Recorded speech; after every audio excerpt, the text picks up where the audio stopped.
Australian actor and comedian Barry Humphries has died. He was best known for creating some of the country's most quintessential characters and spent more than 50 years making audiences around the world laugh.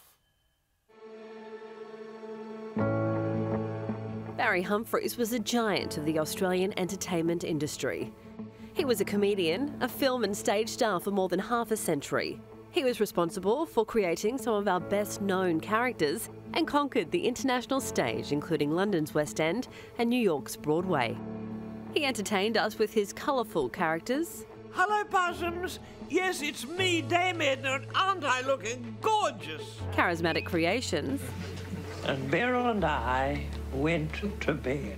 And comedic charm for more than half a century. I think the Australian public would go for the image that I project of the senior Australian diplomat.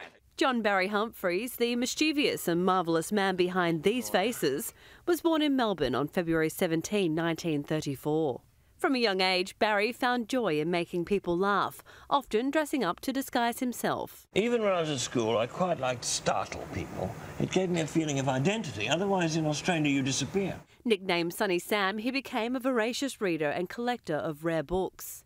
After dropping out of law at university, he joined the newly formed Melbourne Theatre Company. It was during this time that one of his most famous characters, Edna Everage, first stepped into the spotlight as a dowdy, shy housewife from Moonee Ponds. And hello everyone, boys and girls, teachers, headmasters, lecturers and students. She evolved over 4 decades to become an international success story as a housewife gigastar. Barry Humphries left Australia for London at the end of the 1950s and was part of a great Australian arts exodus. Along with author Robert Hughes, journalist Clive James, feminist Germaine Greer and publisher Richard Neville, he achieved great international success. In 1964, while in London, he created the character Barry Mackenzie, described as a boozy Australian rampaging through swinging London. His adventures were serialised as a comic in the satirical magazine Private Eye. After taking centre stage in several West End productions, including Oliver and Maggie May, he returned to Australia in the early 1970s, first appearing as Edna on film in The Naked Bunyip. Sit down. Do you sleep in a double bed or a single bed? Oh, single beds. Otherwise we have a terrible argument about the electric blanket and sometimes Norm snores, particularly if he's been to the RSL. In 1972, Edna experienced box office success when she starred in the film version of The Adventures of Barry Mackenzie. Wake me up when we get to Gapery. No worries, Auntie.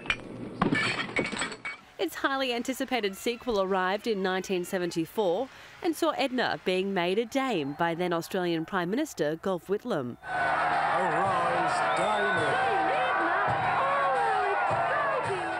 That same year, Humphries burst onto the scene with a new, rather offensive and uncouth cultural attaché. I'm always dipping into my slush fund.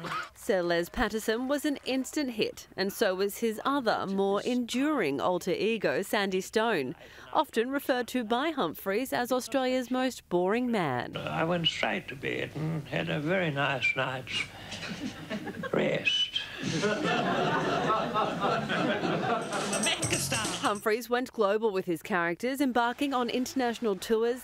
There was a time when Val May, you probably won't remember my daughter Val May, it was a long time ago, but they went out a little bit at one stage and I was very, very hopeful. I remember Kenny better. Oh, my son, yeah. Selling out shows and mingling with royalty.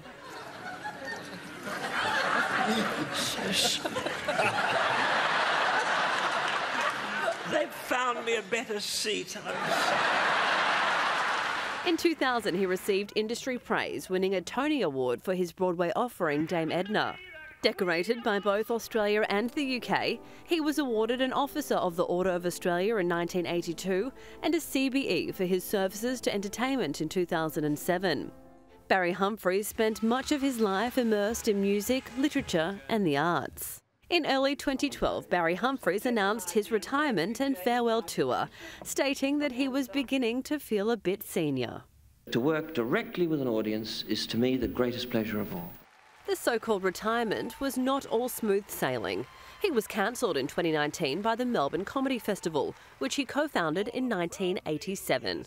His remarks on transgender issues were deemed unacceptable, so the festival's top prize, the Barry, named after him, was changed to the Melbourne International Comedy Festival Award. Barry Humphries was cancelled by the Melbourne Comedy Festival, the very festival he himself set up with Peter Cook. And Barry Humphries is the absolute reminder of how Australian sense of humour can dominate the world. Despite the controversy, Humphries remained an enduring and endearing entertainer. Barry Humphries is survived by his wife, Elizabeth Spender, and 4 children. Thank you, boys. Thank you, girls. Thanks a lot. Prime Minister Anthony Albanese has led tributes in this country, saying for 89 years Barry Humphries entertained us through a galaxy of personas from Dame Edna to Sandy Stone, but the brightest star in that galaxy was always Barry, a great wit, satirist, writer and an absolute one of a kind. He was both gifted and a gift. May he rest in peace. And the comedy world is also remembering Barry Humphries. Ricky Gervais saying, "Farewell, Barry Humphries, you comedy genius." Rob Brydon has also paid tribute. R.I.P. Barry Humphries, a true great who inspired me immeasurably. It was a delight to call him my friend. I've been in Australia and was with him only 3 days ago. He was, as ever, making me laugh. His talent shone until the very end.